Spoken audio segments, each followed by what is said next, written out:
It feels like the start of the summer holidays, doesn't it, really? But we are here with Cross Question. As ever, we're going to talk about some of the big issues of the day, the ones that you want to talk about. And our first caller is Joe in Norwich. Hello, Joe.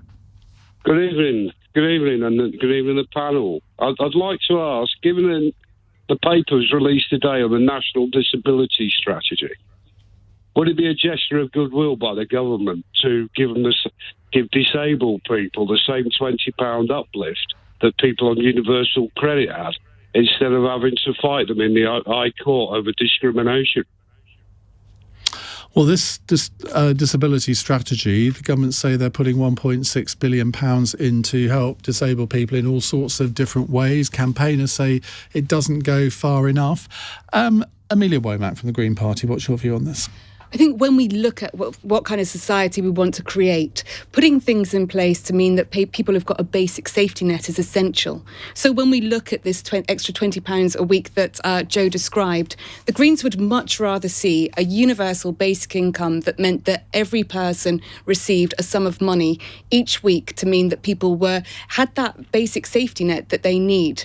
We have issues with fuel poverty and all kinds of problems across our society, and just that basic income could help alleviate many people out of poverty, while ensuring that people who are disabled by society don't need to go through those check measures to prove their disability. They're able to access that money as a right, not as a privilege. And I think that's an entirely different way that we can think about our systems.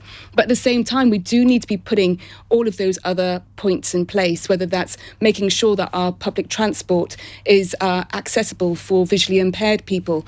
There are so many points where I talk to people who have impairments that effectively don't feel like they can access society because it wasn't built around them. And we need to be questioning many of our structures to ensure it is accessible to everyone.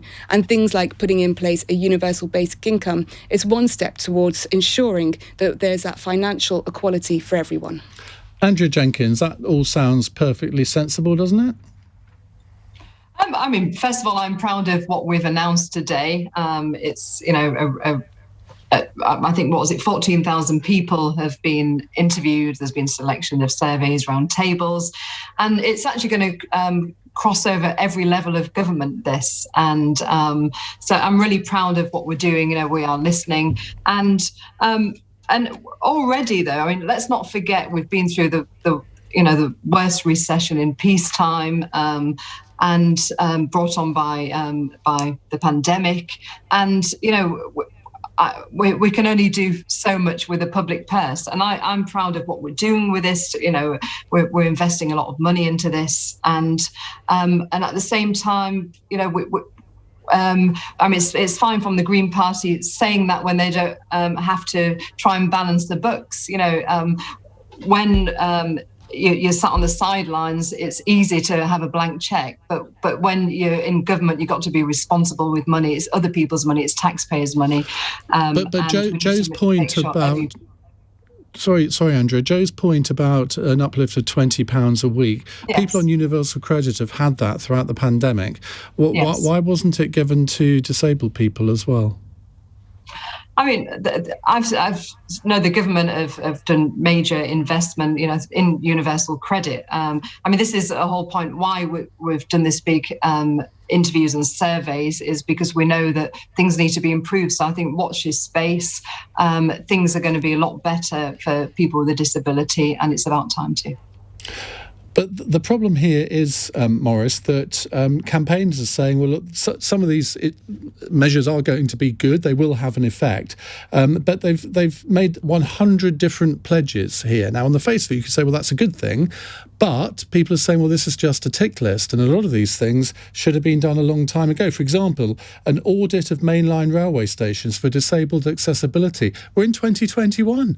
I mean, why haven't the people who own the stations done that already? It's a bit odd, isn't it? Maurice, you seem to be muted. I don't know whether it's at your end or our end, but if somebody could sort out... Marvellous. I'm sorry, marvellous, yeah. Absolutely. Anything that can be done to engage and bring and make disabled people less marginalised is a good thing, clearly. I think right through this pandemic, we've seen disabled people, marginalised even more than normal. We've seen, if people aren't able to vaccinate, for instance, we're talking about vaccine passports, and all sorts of things like this are coming down the line that are going to, unfortunately, I think, make some disabled people even more marginalised. But anything that can make their lives better. I like the idea of the universal basic income. I agree. I think that if we as a country had looked at that instead of furloughing and trying to, the way that we tried to handle the pandemic, I think we'd have done better if we'd said, what do people need to exist? Let's give them that and actually close the economy down that way. I think that would have worked better. John O'Connell from the Taxpayers Alliance. I mean, I don't want this to develop into a massive discussion about universal basic income. That wasn't the question. But I wonder, as somebody who spends his whole day presumably looking at public expenditure and how governments can waste money and all the rest of it, what do you think about that? And then answer Joe's question. Well, UBI is an interesting idea, even on the so-called right of politics. There's lots of people on the small c conservative side of sort of the more thinking side, the intellectual side, who actually would like a universal basic income, but only on the basis that it would replace the rest of the benefit system. I think the part of the problem is that UBI would be very expensive. Back of the fag packet calculations, it's in tens of billions, if not more. So it would need to replace the entire benefit system were it to work. And on the disability strategy more generally, look, as you said, Iain, it's about time that some of this stuff came to pass. It's not right that any rail station in the country doesn't have access to people with disabilities. So I know some campaigners today, like Lord Shinkwin, have been quite critical of some of the measures, but some of it is long overdue, and it's about time that the government acted on a lot of it. I made a slightly facetious mark at the beginning of the programme about saying, well, of course, campaigners have said it's not enough because it could never be enough, and if it was, they would all be out of a job. And someone emailed me to say, yeah, but a lot of campaigners don't get paid to campaign, and which is an absolutely fair point. Do you think put this to all of you. Do you think the disability lobby, if I can call it that, does have a loud enough voice? I mean, Maurice, compared to other sectors where there are always people who want something from government, whether it's more money or reforms, do you think disabled people get a fair shout? I think there's an issue about whether they're given enough platforms to express their views. Yes, I do think that's probably part of the conversation. They're a group that most people in Britain would say, yeah, we need to do whatever we can to allow them to engage with society, and that's not happening. So I think that if they did use their platform, or if they were allowed to have a platform more, then I think I think that they would have the public's ear. Well, maybe we need to look at that. I've never done an audit of how many disabled people we've had on this panel. I mean, we haven't got any today because, how were we to know that this is going to be published today, I suppose? But we had Sal Brinton, the former president of the Lib Dems, on earlier in the week. So it's a pity we hadn't booked her today in some ways. Amelia, do you think that there is enough of a powerful lobby for disabled people to make their voice heard? And we know that society has been created to work for very typically a white man of a certain height, from our cars to our healthcare. We know that there are so many. And it's fun for those people who it's been created around. It's been as a result of historic inequalities and injustices. And what we're doing at the moment is recalibrating many of those points, whether that's understanding health issues that women suffer from, that have had lack of research as a result of them not fitting within this group of people that are normally we build the world around. And so, of course, disabled people with disabilities must be at this point of every conversation, ensuring that we're making things accessible, because it's a blind spot for too many people, for the majority of people. But if we are going to have equal communities, we need to ensure that we're addressing the fact that we have created our society around a very typical person, a very typical body, and we really need to recalibrate how our operations work to create stronger equality for everybody. Andrea, as a constituency MP, what representations do you get on a daily or weekly basis from people with disabilities? First of all, Iain, to your first point about railway stations, etc. I completely agree with you in this day and age. I mean, Morley Station, for example, I've been, fighting even since I was a candidate, so 8 years now, to get disabled access to our station. People can go into Leeds but it's a big old iron bridge, but they can't get back if they're disabled or if they've got prams or whatever to Morley. And so up and down the country, there's got to be massive upgrades, that included. Now, regarding the lobby, I agree, really. I think what I found as a constituency MP is that you get individual groups sort of working together to, not working together, so working individually to contact you. Like, for example, I might get the Parkinson's group contact me locally. I've done some stuff with them. But I don't think they're as good at working together, these different groups collectively, to be that stronger voice. That's what I found as a constituency MP, and I think we probably need to see more of that. And this is why I think this is a great step forward. 14,000 people have been interviewed with this report that's been brought out today. But yes, a lot more has got to be done. But at the same time as well, though, I think we need policies that's right for society. I'm not a feminist. I don't believe in pigeonholing people. I think we should have just policies that's right for society. Okay, Joe in Norwich, apart from what you said in your question, what more would you like to see the government do for disabled people? I'd like to, just treat with respect and treat the same as any other person. Andrea Jenkyns' first answer to the question, she did describe that the government had only so much money, they have to decide where the money goes. And basically, she admitted it's discriminatory because all the people who didn't get a £20 uplift are disabled. So the people cut out of the £20 uplift are disabled, predominantly disabled people, carers for disabled people, and families with disabled children. But also, Joe, there's people who's been furloughed who are disabled, who's been supported as well. And as I said, it should be we should have a set of policies that's right for society to help those in society who need the most help. And I think this is the right step forward. Yes, there's more to be done. And why don't you write to your local MP as well and put your thoughts forward? I know that my constituents write to me, and then we can ask written questions, oral questions, etc. So please write to your MP as well over in Norwich. Okay, Joe, thank you very much indeed. That's either Clive Lewis or Chloe Smith. I mean, I'm enough of a geek to know that sort of thing. More questions from you in a moment. If you've been inspired to call in because of what you've just heard, 0345 6060 973. And after 9, we're going to be talking in much more detail about this disability strategy that the government have announced today. So hope you'll call in on that too.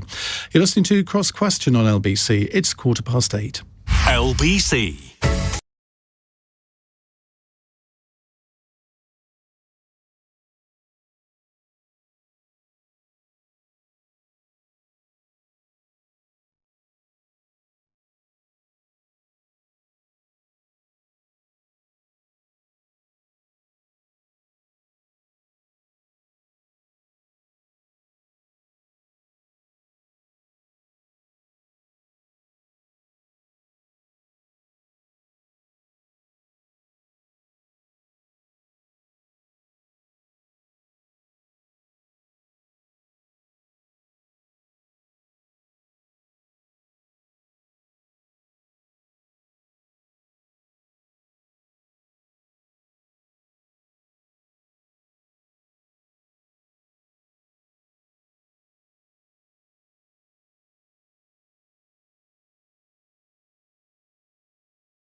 minutes past 8. We're going to do something a little different on Cross Question next week. We may live to regret this, but we're going to have two panellists, normal panellists, politicians or commentators, and we're going to have two LBC listeners on the panel as well. So I hope you're going to tune in next week, because I think that bit might be rather entertaining. We've booked a couple of them already, but if you've got ideas of people that you'd like to hear from, maybe callers that you've heard on the station and you want to nominate, just drop me an email and we'll see what we can do, because we have booked a couple, but we aren't full up yet. Right, Simon is in Southampton. He wants to ask a question to Andrea Jenkyns, Amelia Womack, John O'Connell and Maurice Mcleod. Simon, go ahead. Good evening. Just before I do, the universal basic income thing, I'm a huge fan of that. And when you did a phone-in a couple of weeks ago on pensions, I texted you in and said, this is an irrelevant conversation, because by the time it all comes around, there'll be a universal basic income anyway. But there you go. Is this your bid to be a listener panellist, Simon? I'd love to. I'd love to do this from the other side. All right. Okay, well, get on and ask your question. What's the name of your Tory panellist, please? Andrea Jenkyns. Right, I'd like, Andrea, for you to listen to this particularly. We currently have a corrupt government. We have a completely morally vacuous, corrupt liar at the top. When a person in everyday life commits an act of fraud, they generally end up going to prison. If you're a minister and you create fraud, you get an inquiry and lessons must be learned. Is it not about time that politicians and ministers are subject to criminal proceedings to help them stay on the straight and narrow? Wow. I take it, Simon, Andrea. you don't vote Conservative. I would never. Unless you bring in universal basic income, I would never vote for you. Oh, okay. I mean, clearly, you're not a supporter of a Conservative, and I guess whichever Conservative is at the helm, you'd use the same rhetoric that they are corrupt, liars, etc. I mean, I disagree. I mean, I think we've got a good leader. I mean, we got a massive majority in 2019, so a lot of the public have got different views to what you've got there. We've gone through a difficult time globally, and the way we've supported people, the furlough, and really trying to protect people. I'm actually proud of our government, so we'll have to agree to differ on this. Clearly, we're never going to agree. Were you proud of your government when it awarded contracts to its crony mates in the pandemic? I mean, that's what Simon's talking about here, I guess. Yes. I mean, I'd not party to actually the decisions what sort of made with awarding contracts.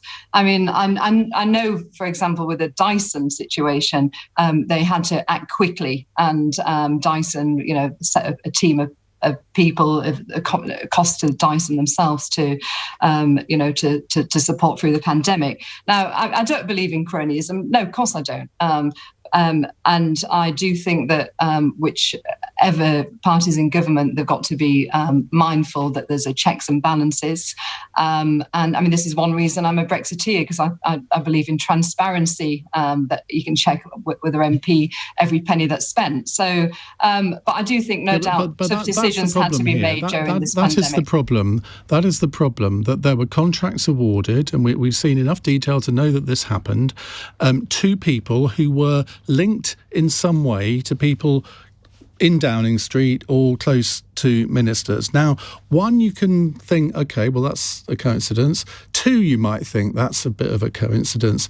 But when it gets to the number that have been reported, it's surely more than a coincidence, Andrea.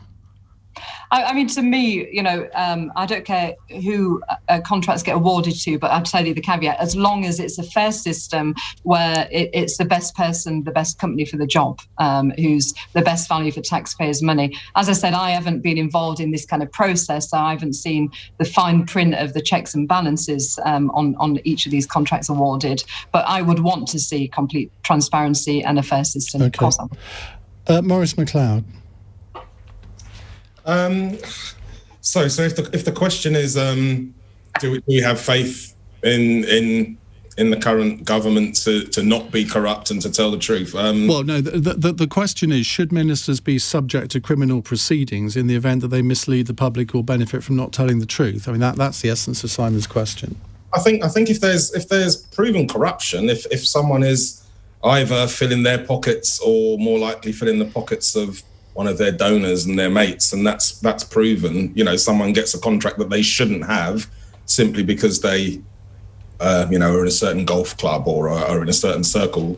Yeah, that's our money and it's being misspent. And I do kind of think that that should be more than a slap across the wrist. If I stole money from, somewhere that I worked or someone that was trusting me, I expect to face real issues with that. And it feels as if, the worst that happens with a minister is if they're caught and if they admit it, they'll kind of sort of say sorry, go away for 6 months on the naughty step and come back and carry on the same. It really undermines the public faith in politicians at a time when we need the public to actually trust the people who represent us. John O'Connell from the Taxpayers Alliance. I had a tweet earlier from somebody who said, they never criticise government profligacy. And I said, I think you'll find that that's what they're kind of there to do. You must be outraged at some of the, what Simon would call the abuses of public money over this pandemic, and the fact that so many contracts seemingly were awarded to people that people at the centre of government knew personally. Yeah, and I think a lot of it is to do with delivery as well. So when a contract was awarded to deliver a certain item of PPE and those items of PPE never showed up, I think they're the areas where a public inquiry really needs to press down upon and find out exactly what happened with taxpayers' money. Look, I mean, it was an emergency. We understand that people had to act quickly and take decisions very, very quickly. But that doesn't mean that we can't hold people accountable after the fact. And if it's found that, taxpayers' money was dished out to people who then did not deliver on what they said they were going to deliver on, then there ought to be consequences for that. And look, when the bounce back loan scheme was announced, that was to get money out very quickly to small and medium-sized businesses, and rightly so. But we said at the time that the Fraud Act should be amended so that if anybody is caught abusing taxpayers' money, then they should receive a longer time in prison than was otherwise put forward in the Fraud Act as it stood. So yeah, absolutely. I think that acting quickly was the right thing to do, but there's a bit more stick needed on the other side when people have been found or will be found to have stolen taxpayers' money. Amelia.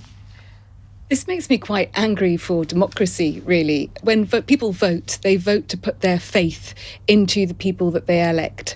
And that faith is about doing the best thing for the country, not the best thing for their own personal pockets. And when we see this kind of level of cronyism, it really makes politicians look like they have no integrity. Let me just pick you up on your language there, because Okay. what you were accusing ministers thereof were lining their own pockets. Now, giving contracts to mates is very different from benefiting from those contracts yourself. Yeah, you were right to call that out. But I also think that when we've looked at this Conservative government, that over the years we've seen an austerity agenda where 50% of the benefits of wealth in the UK went to the richest 96% of the population, while 94% of the population, while only 6% of the poorest homes received any benefit of the wealth created. We're seeing a complete inequality of where our wealth is going, and people feeling like politics doesn't work for them. And it doesn't work for them because they're not seeing the benefits of it.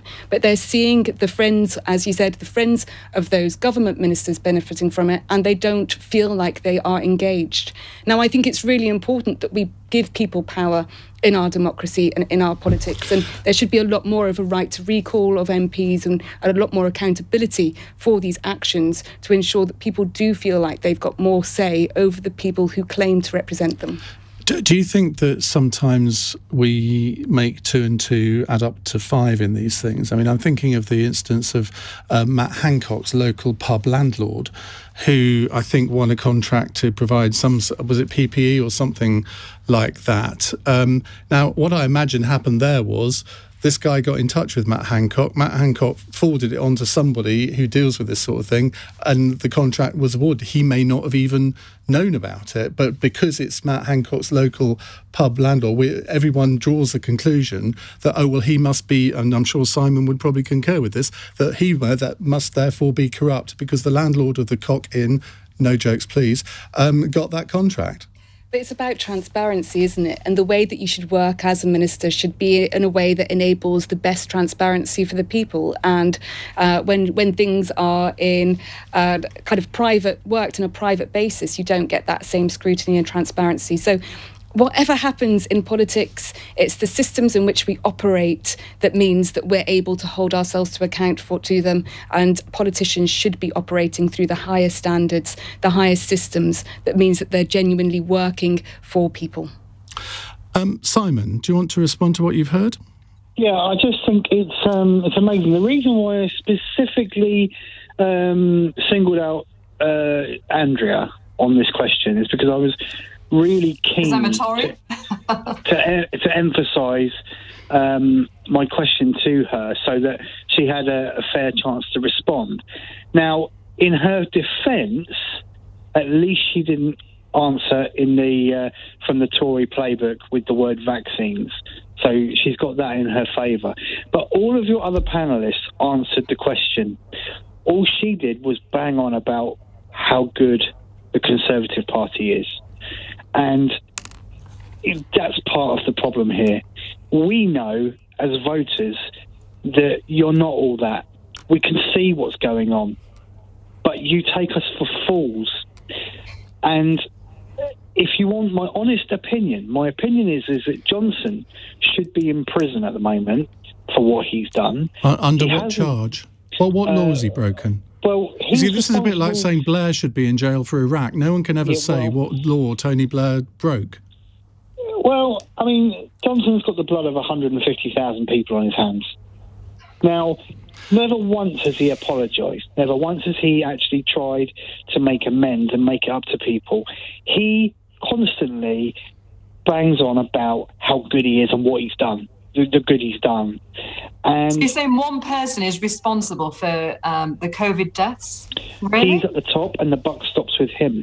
And leaders lead by example. And yeah, but what crime has he committed, Simon? What crime has he committed? Well, I suppose if you want to put a word on it, it'd be something like manslaughter, I suppose. Oh. He's responsible for those people. In my opinion, he's responsible for those people. He's also responsible for 3 million that got excluded from any support. He's responsible for every bad thing. And that is a fair point, because I mean, you're right that the buck stops with him, and on policy decisions like the furlough and the lack of money for the 3 million excluded people, you're absolutely right to hold him to account for that. But a court of law is not the place to do it. The ballot box is the place to do that, surely. Okay, we're sort of conflating two items here. In a case where it's blatant, they've blatantly benefited by their actions, or their friends or family have, then that's one thing. That's one specific thing. In general, his handling of this pandemic has been atrocious, and yet rather than have the humility, and any of his MPs to have the humility to stand there and say, do you know what, I apologise for this, we got this wrong. Simon, are you not proud of our vaccine rollout in this country? I mean, look at the EU. Are you not proud of our vaccine rollout in this country? Have you got nothing to be proud of? Well, let's actually look at that factually, shall we? Okay, Johnson had nothing to do with that. The people who he tasked the right person to... so you have nothing to do with it. So it's only the bad decisions that he's responsible for. The good decisions at the top, he's not responsible for. Is that what you're saying, Simon? But I can't see any good... Right. But I'm not aware of any good decisions. But my point is, there's no humility. You don't admit when you get something wrong. All you do is you deflect and start talking about things that are good. But Simon, this is where a lot of people might have been with you up until that point. But obviously, the government made a decision to put £700 million into the programme from Oxford University and give them the facilities to try and get this vaccine underway. Now, they needn't have done that. That was a government decision. Whether Boris Johnson took that decision himself or not, I have absolutely no idea. But if you say the buck stops with him for all the bad things, surely you have to admit the buck stops with him for the good things too. I think that's what Andrea was saying. Yeah, but the way he carries on about it is as if he's the one that's been out there and done all the jabbing. All he did was make a decision. Now, all right, let's let him have that then, okay? But the thing is, again, to highlight my point is, he'll go on and on and on about vaccines, and the answer to everything is vaccines. All right. But, well, we are taking us over now. Simon, have you had your vaccines, by the way? Have you had your vaccinations? Of course I have. Oh. Who have you got to thank for that? Who have I got to thank for that? The lady that created the AstraZeneca vaccine. Which was funded by the UK government, who's, as you call it, Tories. Okay, and paid for by me. Yeah, but and paid for, Andrew's right, by every British taxpayer, and they're being supplied at cost to the government and to the rest of the world, unlike any other of the vaccines. That was a decision that Boris Johnson presumably did make to make sure that there was no profiteering over this. Okay, and what did he say? We were something along the lines of we did it because we're greedy and selfish, or something along those lines. Well, that's nothing to be proud of. Well, we will consider your bid for a panel place next week on Cross Questions, Simon. I think out of all the Cross Questions we've done, that's the longest a caller has ever spoken. But thank you very much indeed for that. It's high time we went to the news headlines at 8:34 with Dominic Ellis. Fully vaccinated travellers from the EU and the US won't have to quarantine when arriving in England, Scotland and Wales from an amber list country from Monday. People will still be required to complete pre-departure screening and a PCR test on or before day 2 after they've landed. The Welsh Government says it regrets the change but will align with the UK Government's decision because of the open border with England. A dedication ceremony has been held for a new police memorial in Staffordshire. It commemorates all personnel who've lost their lives since the formation of modern policing in 1749. And Team GB have now won 60 medals in Tokyo after another successful day. 3 more were won today in swimming, rowing and dressage. And the weather. Rain across Scotland will ease tonight, but expect more heavy showers across central UK. Southern areas will be breezy and mostly dry. A low of 11 degrees. LBC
On our panel today, Andrea Jenkyns, Conservative MP for Morley and Outwood, Amelia Womack, Deputy Leader of the Green Party, John O'Connell, Chief Executive of the Taxpayers Alliance, and Maurice Mcleod, Chief Executive of Race on the Agenda, and he's also a councillor for the Labour Party.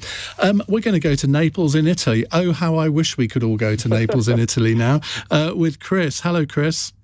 Hello, good evening. I'm actually still one of Andrea's constituents. I'm a Wakefield, I'm an Outwood boy. Yes, I'm from Outwood. She's smiling. I've got a two-part question. There have been two major infrastructure announcements in Britain, from what I can gather this week: RIS2 and HS2. RIS2 is Britain's biggest ever road building programme, which is, to put it into context with HS2, it's twice the cost and about 10 times the environmental impact of HS2. That's been green-lighted this week, and I think most people would never have heard of it, and certainly have not heard a squeak out of the Green Party about this. So I'm just wondering, from the Green Party, what is their... well, I can guess what their opinion would be, but on the HS2 side, there's been another decision on that, which is relevant as well.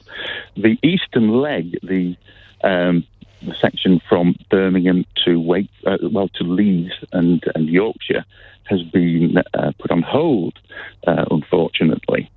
But HS2, of course, is a national infrastructure project. But I'd actually like to put to the Green Party about HS2, which seem to be relentlessly against, unfortunately.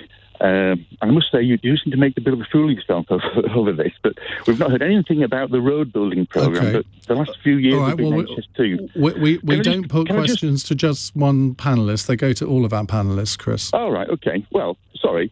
Well, the thing that HS2 I would think have not been mentioned is domestic air travel, which I think is a really relevant thing in as we've seen massive floods in Italy this week. We need to cut greenhouse gas emissions. That's absolutely crucial. There's a climate emergency. Britain now has the biggest domestic air route in Europe, London to Edinburgh and Glasgow, 170 flights a day. That equates to 30,000 passengers or 60 trains. That's completely beyond the railway's capability. We need HS2 to run that. We've got your point. John O'Connell, I must admit I haven't heard of this roads announcement. I don't know if you have, but on HS2, is this a giant waste of money? I hadn't heard about the roads announcement too, but that's my oversight rather than Chris's. HS2 is a waste of money. It was originally slated to cost just over 30 billion. At present, official estimates are 106 billion. It doesn't do anything to address regional inequalities in terms of infrastructure. You know, a much better idea would have been to have a rail linking Liverpool to, over to Hull and maybe up to Newcastle. So there's plenty of other ways to improve the infrastructure of the country without a train line up to Birmingham and then beyond for £106 billion. So, yeah. And do you think the pandemic has actually undermined any business case that there even was, given that we're all used to having video conferencing now and using Zoom and Teams and all the rest of it? Surely that means that fewer people will want to travel that route. Possibly, yeah. And, it was a flimsy business case to start with. The original business case assumed an average passenger income of £70,000 a year. So it's pretty much a rich man's train paid for by ordinary taxpayers. Or woman's. Indeed so. Listen, and as you say, a much cheaper alternative would be to kit out the entire rolling stock in the UK with Wi-Fi. Let everybody work on the train and it would improve productivity and save a shed load of money. I think you can get Wi-Fi on most mainline trains now, can't you? Maybe not some commuter trains. Maybe not particularly stable or useful Wi-Fi. Well, that's very true. Maurice Mcleod, what's your view? HS2 and all of these developments, it's difficult, isn't it? Because they were planned in the past. They feel out of date already. Even the idea that we're going to invest loads and loads of money so that people can get to London a little bit quicker just seems like such a throwback of an idea when I'm talking to you, look into a little screen now, and that's how we've all been running our lives for the last sort of 18 months. So I think the government has a a habit, I'd say, of doing or having these real big sort of almost vanity projects. And I'm not sure if HS2 is one of those, but it feels like we need to be looking completely again at our planning, how are we developing our infrastructure, and how we developing an infrastructure that actually fits the new world that we kind of want to live in, because I feel like things have changed in the last couple of years even. One man's vanity project is another man's visionary project, I suppose. And when you look at the fact that Germany, France, they've got high-speed trains, we haven't, surely that at least is an argument for high-speed rail. Is that back to me? Yeah. It's not. That sounds really.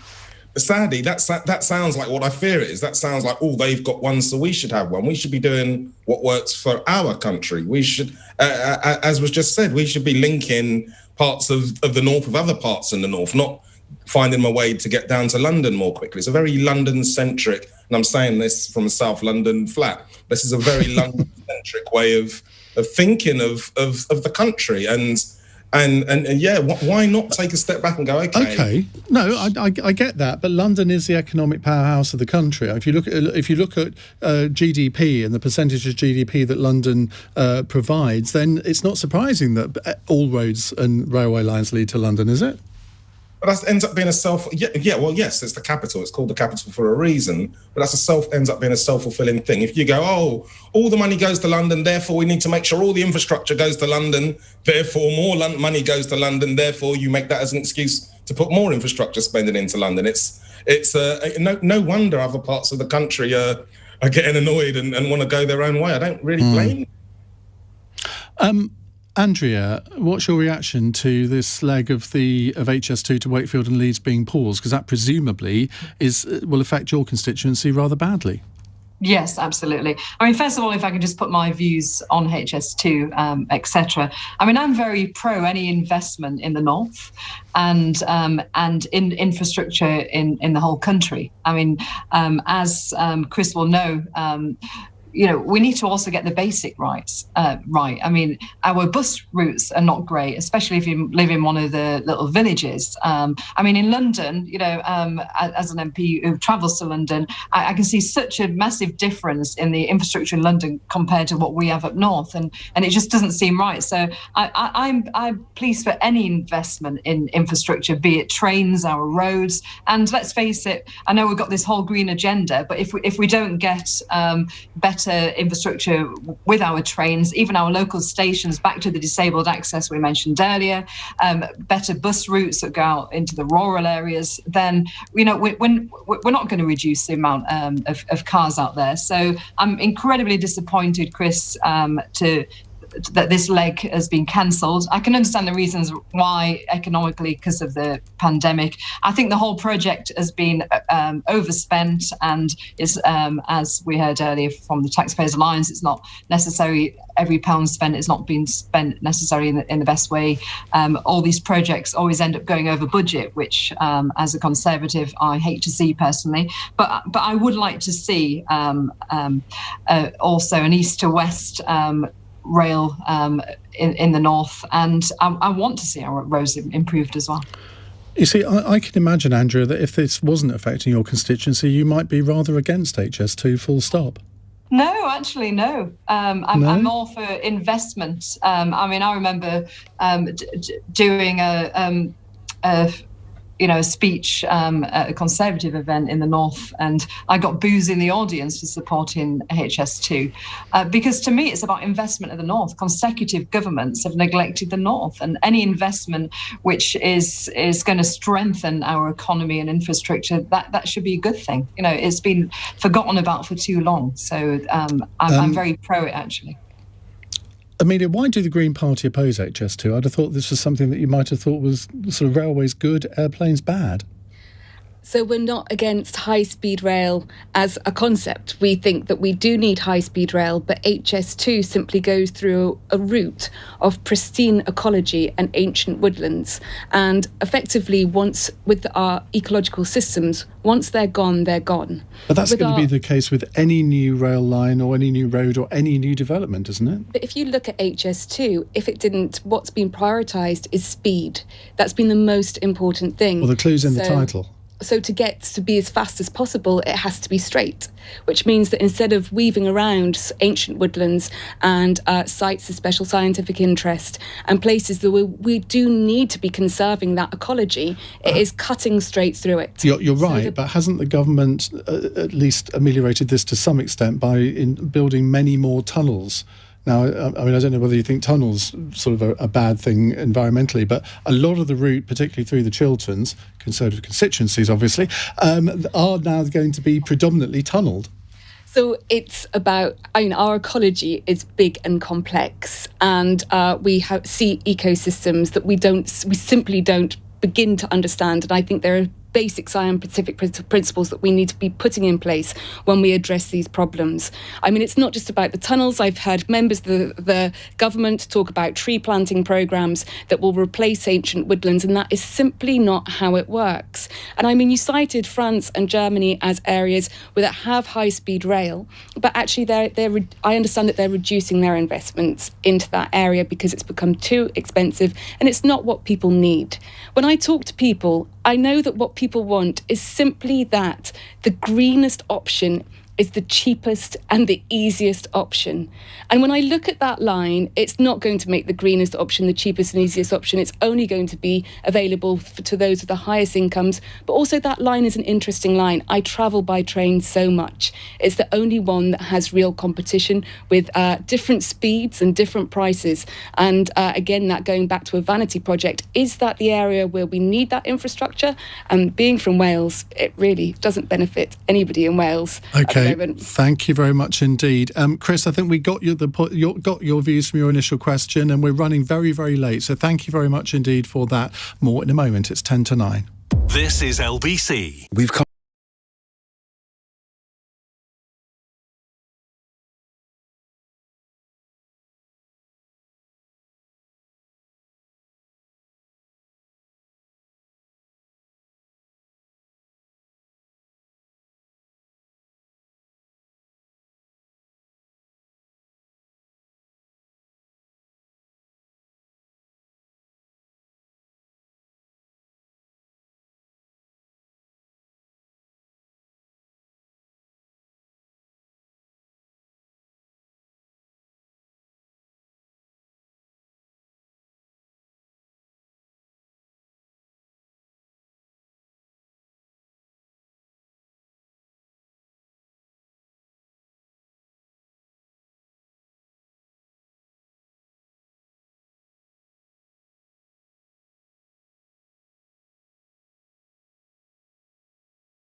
8:53 on LBC. Lots of you texting and tweeting in saying, will Sean from Concept be on your panel next week? All I can say is that my people are talking to his people. Well, they're talking to him, actually. So we're trying to work that one out. Now, James is in Watford and has a question for our panel. Hello, James. Good evening. A recent report has put the cost of the government's pandemic measures at £372 billion. But does the panel regard this as a COVID cost or a lockdown cost? What's the difference? Is it something that you regard that this has happened because of you've made a decision to do the lockdown and that's why it's cost all this money, or was it an inevitable cost as part of the pandemic? So was it about choice or was it an inevitable thing? Maurice.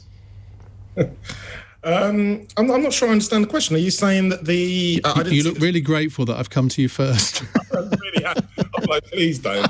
Anyway, no, 372 billion quid has been spent on. I missed the report. What? I'm not. So what? Well, I think that it was calculated that that's the cost of the pandemic to the taxpayers so far. Whether it's through extra money for the NHS, whether it's through furlough, whether it's through other schemes that the government have brought in, the extra PPE. Everything together cost 372 billion. Now, I've got no idea what proportion of that was furlough, but James is, I think, positing that was that the cost of COVID, or is it the cost of lockdown restrictions? Well, but the lockdown restrictions, and I'm no fan of the government, but the lockdown restrictions were there so that we didn't have ridiculously high death rates from COVID. 150,000 people died. If we hadn't locked down at all and we hadn't brought in some sort of, I might have spent the money slightly differently, sure. And certainly as we were talking earlier about the contracts, I would absolutely have spent that differently. But I think it's unfair to sort of say, did you need to spend that money because that's not the cost of COVID. COVID costs life rather than money, and so the government is responsible for protecting us and making sure that we don't lose our lives. So I think some of that spending is there is no cost on my mum's life, for instance. Just because we're running out of time a little bit, just if everyone else can keep their comments reasonably concise, that would be appreciated. Andrea Jenkyns. Thank you, Ian. Well, it comes down to really with the public purse, whichever side of the economic argument you stand on, whether it's the socialist or the free market conservatives, etc. A government's got to make difficult decisions, and I think, in answer to your question, it's probably both. We've locked down the economy. It's during lockdown, it's clearly going to have a knock-on effect and cost billions of pounds. But at the same time, the cost of actually not only servicing people and paying for them to be locked down through furlough, etc., to help them through the difficult times, that's cost money. Plus, at the same time, the cost of saving people's lives and finding the vaccine. So I think, as in any government around the world at the moment, some difficult decisions has had to be made, and 372 billion is a lot of taxpayers' money. And the next thing is going to be, how do we pay this back? Because we don't want to be saddling, I've got a 4-year-old, we don't want to be saddling him and his children with debt. So how are we going to pay this back in a responsible way? John. Agree with Andrew's last comments. Of course, the next conversation is about how we pay for it. And to answer an earlier point, the cost of furlough so far is 64 billion of that 372. So the figures are astronomical. But of course, the early action was necessary. I think, even the Taxpayers Alliance, even the hard-nosed Taxpayers Alliance were open to the idea that we needed to act quickly and spend money, because this is what governments are there for, to look after the country in times of emergency. But Andrew's absolutely right. Now that the money has been spent, we now need to talk about how we're going to pay for it into the future. The constant ideas for increasing taxes when we've already got a 70-year high tax burden, I'm afraid, ordinary households just won't be able to, afford it. And so we need to go for growth. We need to make sure that the economy is growing. And so far, so good. And I know the IMF has predicted that the UK will grow at 7% over the next year. So hopefully that does repair some of the damage for us. Maurice, you were disagreeing with that? Yeah, I mean, only slightly. I mean, I think we need to be honest. Absolutely, a lot of the country's gone through an economic hit. Our billionaires have done pretty well. Their wealth's gone up by 20% during the pandemic when we've all been struggling. So, and I know you'll talk about them being wealth creators and all this sort of thing, but it's worth remembering not everyone's struggling. So if we're looking for, I don't know, a magic money tree, that's where I'd be looking first, I must admit. Amelia?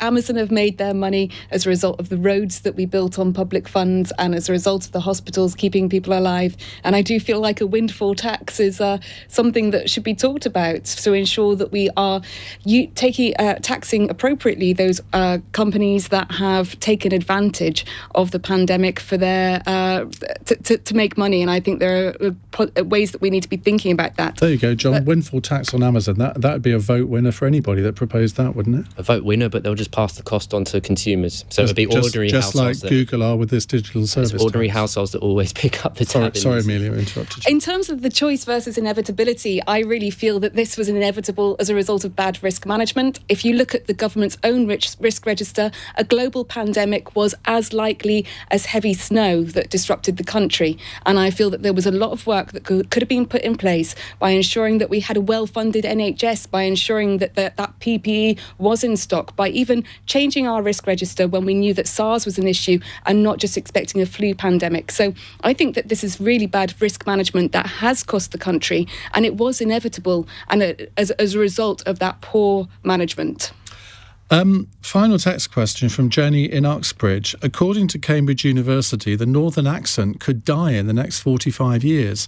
Which accent would you save from extinction? I'm going to add a little rider onto that. Which accent would you like to consign to the history books? Amelia? Oh, I was going to say the Welsh accent because I'm from South Wales. You don't sound very Welsh. I know. I'm from Newport, but that's what everyone says. I feel very sad. My former PA was from Newport, and he sounded as if he was from Newport. Are you from one of the posh bits? Is it especially posh bits? I don't know. I've never been there. I think, but equally, I might. Like a love-hate relationship maybe with my own local accent, but I don't think I could consign an accent because it's just you don't want to offend beautiful anyone. Patchwork in case you of become our country. Next leader of the Green Party. Are you standing? Give us an exclusive. I don't have any announcements at the moment, but it's just been such a privilege to work with Sian and Jonathan, and we've got over 450 councillors now, and just going from strength to strength, moving into the third largest party. Sian is on Cross Question next week, by the way. Sian Berry. Yes. John O'Connell, accents. I'm from North London originally, and I've just moved to Norfolk, so I'd preserve the Norfolk accent because, I'm new to the area, so why not? You're absolutely right to do that. I sort of live as well. Where have you moved to in Norfolk? Where? Yeah. A village called Pulham Market. I know it well. And any accent that you particularly would like to consign to the history books? I love almost all of the accents. Oh, come on. But I will. I'll get off the fence. I will get off the fence. My least favourite, not necessarily meaning it's bad, but my least favourite is probably the West Midlands. Yeah, sorry about that. Me too. Andrea Jenkyns. I was going to say that, the Brummie accent, I'm afraid. I'll always give an honest answer. It's not my favourite, not that I'm saying there's anything wrong with it, but if we had to choose. But you're a northerner. Do you worry about your accent could be dead by the time you are? I don't, particularly... let's look at the northern accent. It's so varied. If you look at, Jacob, my friend and colleague at Redcar, through to even, I'm an East Yorkshire girl, is very different to West Yorkshire and South and North Yorkshire. So it's so varied anyway, the northern accent. And I think that's what makes our country great. We are a real mixing pot of different accents. And I particularly love the Irish accent as well. So that's one I'd say. Well, let's go to our South London lad. It sounds so boring, but I love accents. I think they're the music of our souls, aren't they? They tell you a bit about where someone comes from, and you can pick bits about, their history up from how they sound. I was going to say the Brummie accent as well. My best friend is from Birmingham, and Can I just make clear that LBC cherishes all of its listeners from Birmingham and the West Midlands? All right. Thank you all very much indeed for joining us tonight. Andrea Jenkyns, Maurice Mcleod, Amelia Womack and John O'Connell. We will be back with Cross Question next Monday. I could tell you who the panel will be, but I'm not going to. It's 9 on LBC. On your radio, on Global Player, and Play LBC. leading Britain's conversation. This is LBC. From Global's newsroom, quarantine requirements are being scrapped for fully vaccinated travellers from the EU and US arriving in England, Scotland and Wales from amber list countries. They'll still be required to complete pre-departure screening and a PCR test on or before day 2 after they've landed. The change will come into force at 4 o'clock on Monday morning. The Chief Executive at Heathrow Airport, John Holland-Kay, says it's a step in the right direction. And also for people who just want to go on holiday with some certainty, this is fantastic news. And this covers about 2/3 of